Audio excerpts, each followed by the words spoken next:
Hi everyone, welcome back to our mini blog. আজ কিন্তু রাখি পূর্ণিমা, তাই সকল ভাই বোনেদের জানাই হ্যাপি রক্ষাবন্ধনের অনেক অনেক শুভেচ্ছা। ছোটদের আমার ভালোবাসা আর বড়দের প্রণাম জানিয়ে আজকের এই মিনি ব্লগটা আমি স্টার্ট করছি। সকাল ঘুম থেকে উঠে বাড়ির সমস্ত কাজকর্ম করে স্নানটা সেরে সোজা চলে গেছিলাম দিদির বাড়িতে। এবারে ঠিক তিথিটা পড়েছিল ওই একটা কত মতন, আমি ওই দুটো নাগাদে বসলাম। আসার সময় কিন্তু আমার একটা বোনের সাথে বাড়ি থেকে ডেকে রাখিটা পড়েছিলাম, কিন্তু সেই ক্লিপটা আমি তুলতে পারিনি। তো যাই হোক, তারপরে সেকেন্ড রাখি পড়ালাম নিনিকে, তারপরে পড়ালাম দিদিকে।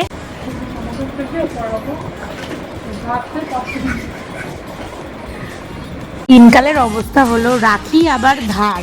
তো অবশেষে একটা রাখি দিলাম ওকে আমাকে পড়ানোর জন্য। তারপর কিন্তু আমার শ্যাডো সোনা বাবাকে রাখি পড়ালাম। দেখো আরো কেমন করে হাত বাড়িয়ে দিচ্ছে, মানে ও নিজেও বুঝতে পারছে যে না আজকে আমাকে রাখি পড়তে হবে। দেখো চুপচাপ বসে আছে, আবার আমার কাছ থেকে রাখি পড়লো, ও নিনির কাছ থেকে রাখি পড়লো, আর ওর মধ্যে কত এক্সাইটমেন্ট রাখি পড়ার পরে। কিন্তু নিনি কিন্তু তার দাদাকে রাখি পড়ালো, আর এ একজন পাগল বলবো, ভোলে বাবা টেস্টি, সে কিছুই খায় না। তার জন্য আয়োজন করা হয়েছিল লুচি, মাংস, পনির।